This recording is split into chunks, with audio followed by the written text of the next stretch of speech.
Hello students, ये आपका class 12th history के लिए जो मोस्ट इंपोर्टेंट प्री बोर्ड के लिए सैम्पल पेपर रहेगा। इसमें जो है एक एक नंबर वाले क्वेश्चन को सोल्व कर देते हैं। उसके बाद जो है मोस्ट इंपोर्टेंट क्वेश्चन आपकी लॉन्ग आंसर में क्या क्या रहेंगे वो बताने वाला है। तो सबसे पहला जो क्वेश्चन है आपका वो ये रहेगा, वर्तमान में राखी गढ़ी किस राज्य में स्थित है। तो ये जो है राखी गढ़ी हो गई, बनावली हो गई, इसके बारे में जरूर से पढ़कर जाना।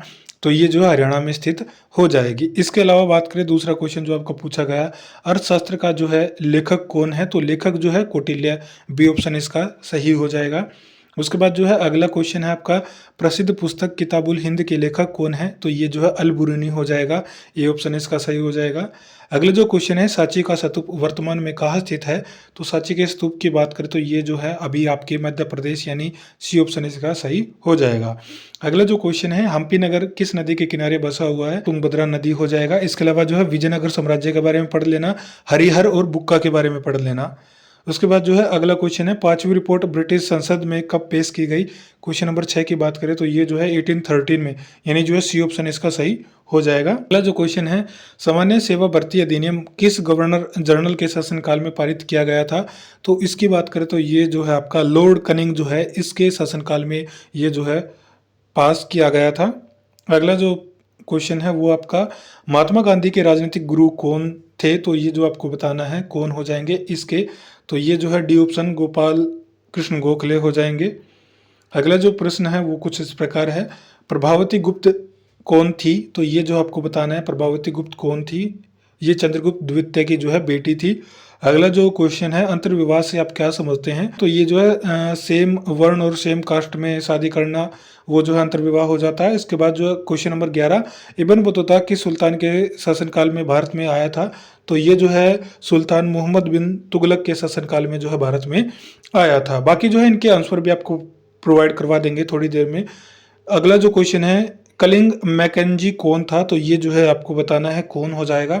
अगला जो प्रश्न है वो है, लाहौर अधिवेशन कब हुआ था। तो लाहौर अधिवेशन की बात करें तो ये जो है आपका 26 दिसंबर 1929 में हुआ था। अगला जो प्रश्न है वो है, सम्राट अशोक द्वारा धम्म प्रचार के लिए नियुक्त अधिकारी डैश कहलाता था। तो धम्म महात्मा कहलाता था। अगला जो प्रश्न है वो है, दक्षिण भारत में विष्णु की उपासना करने वालों को क्या कहा जाता था। तो ये जो है अलवार कहा जाता था। शिव की भक्ति करने वाले को शैव कहा जाता था। उसके बाद जो है बंदोबस्त रिलेटेड, स्थायी बंदोबस्त हो गया आपका, दास प्रथा हो गई, इनके बारे में जरूर से देख लेना। तो ये स्थायी बंदोबस्त प्रथा 1793 ईस्वी में डैश ने लागू की थी। तो ये जो है लॉर्ड कॉर्नवालिस ने जो है लागू की थी। इसके साथ साथ इसमें रैयतवाड़ी और महलवाड़ी के बारे में भी देख लेना, वो भी काफी बार पूछा जाता है। उसके बाद जो है मंगल पांडे को फांसी डैश में दे दी गई थी। तो मंगल पांडे को जो फांसी जो है बैरकपुर में दे दी गई थी। उसके बाद अगला जो क्वेश्चन है, बनारस हिंदू विश्वविद्यालय की स्थापना कब की गई थी। तो ये जो है 1916 में की गई थी। उसके बाद जो है अगला 19 से लेकर 21 तक जो है आपकी असर्शन और रीजन के क्वेश्चन है। 19 नंबर का क्वेश्चन है, अभिकथन मनुस्मृति भारत का सबसे प्रसिद्ध विधि ग्रंथ है। बिल्कुल सही बात है, कारण इस ग्रंथ में राजा को सीमा विवाद से बचने की सलाह दी गई है। मतलब जो है अभिकथन और कारण दोनों सही है, लेकिन जो कारण दे रखा है वो सही व्याख्या नहीं कर रहा अभिकथन की। तो इसका जो है बी ऑप्शन सही हो जाएगा। अभिकथन और कारण दोनों सही है, परंतु रीजन जो है असर्शन की सही व्याख्या नहीं करता। प्रश्न नंबर 20 देख लेते हैं। अभिकथन दे रखा है, 1797 ईस्वी में बर्धमान में एक नीलामी की गई। बर्धमान के राजा द्वारा धारित अनेक जो भी संपदाएं वगैरह थी वो बेचे जा रहे थे। बिल्कुल सही बात है। कारण दे रखा है, बर्धमान के राजा पर राजस्व की बड़ी भारी रकम बकाई थी, इसलिए उसकी संपदाएं नीलाम की जा रही थी। हाँ बिल्कुल सही बात है। तो ये जो ऑप्शन ए आ जाएगा, अभिकथन और कारण दोनों सही है और रीजन और असर्शन सही व्याख्या कर रहा है। क्वेश्चन नंबर 21 देख लेते हैं, ये क्या है। अभिकथन है, असहयोग आंदोलन के दौरान गांधी जी को मार्च 1922 में राजद्रोह के आरोप में गिरफ्तार कर लिया गया था। रीजन दे रखा है, उन पर जांच की कार्रवाई की अध्यक्षता करने वाले जज जस्टिस CN ब्रूमफील्ड ने उन्हें सजा सुनाई थी। तो ये जो है क्वेश्चन नंबर 21 की बात करें तो अभिकथन और कारण दोनों सही है, परंतु जो रीजन दे रखा है वो असर्शन की सही व्याख्या नहीं करता है। उसके बाद जो है अब आपके 2-2 नंबर के क्वेश्चन आ गए।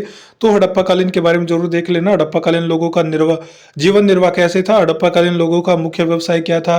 पशुपालन करते थे या नहीं करते थे, कौन से पशु की पूजा करते थे, कौन से पशु के बारे में जानकारी नहीं थी, किस प्रकार के सिक्के चलते थे। तो ये जो मोस्ट इंपोर्टेंट क्वेश्चन हो जाता है। अगला देख लेते हैं, अशोक के अभिलेखों के ऐतिहासिक महत्व पर टिप्पणी लिखिए। अशोक के अभिलेखों को देख लेना, किस प्रकार से बनाए जाते थे, अशोक ने क्या क्या काम किए थे वो देख लेना। इसके अलावा ये महायान और हीनयान के बारे में देख लेना, बौद्ध धर्म जैन धर्म के बारे में देख लेना, उन्हीं में से आए हुए हैं, तो ये जो क्वेश्चन बार बार आएंगे।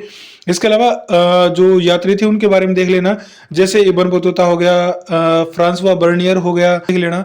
उसके बाद जो है भक्तिवाद और सूफीवाद ये देख लेना, इनके बारे में भी जो है क्वेश्चन जरूर आएगा। सूफीवाद से आपका क्या अभिप्राय है, सूफीवाद के प्रमुख जो है संत कौन हुए हैं, चिश्ती उपासना की 2 विधियां क्या है, महानवमी डिब्बा क्या है, ये भी जो है काफी बार पूछा जाता है। उसके बाद जो है जैसे मंगल पांडे हो गया, राजगुरु हो गया, सुखदेव हो गया, इनके बारे में जरूर से पढ़ लेना, इनके भी जो है एक क्वेश्चन आ जाता है छोटे क्वेश्चन में। उसके बाद महात्मा गांधी के चंपारण आंदोलन सत्याग्रह ये देख लेना, इसके बारे में भी आता है। उसके बाद जो है आगे देख लेते हैं, 1857 के विद्रोह के कारण देख लेना, कहाँ कहाँ विद्रोह हुए वो देख लेना, प्रमुख नेता कौन रहे हैं वो देख लेना। ये सारे क्वेश्चन जो इसमें आने वाले हैं। उसके बाद जो है और क्वेश्चन देख लेते हैं, अकबर के बारे में देख लेना, अकबर के किताब कौन सी लिखी है वो देख लेना, किसके द्वारा लिखी गई है वो देख लेना। इसके अलावा जो है मानचित्र का काम की बात करें तो हड़प्पा सभ्यता से रिलेटेड तो देख ही लेना, सभ्यता के प्रमुख क्षेत्र देख लेना, सिंधु सभ्यता को देख लेना, उनमें जो क्वेश्चन आएंगे ही आएंगे। इसके अलावा महात्मा बुद्ध के बारे में देख लेना, जैन धर्म के बारे में देख लेना। तो ये जो आपके क्वेश्चन रहेंगे। तो आज की वीडियो बस इतनी ही। वीडियो अच्छी लगी वीडियो को लाइक कीजिएगा, चैनल पर पहली बार आए चैनल को सब्सक्राइब करना, बेल आइकन को भी जरूर सेट करना। मिलेंगे नेक्स्ट वीडियो में।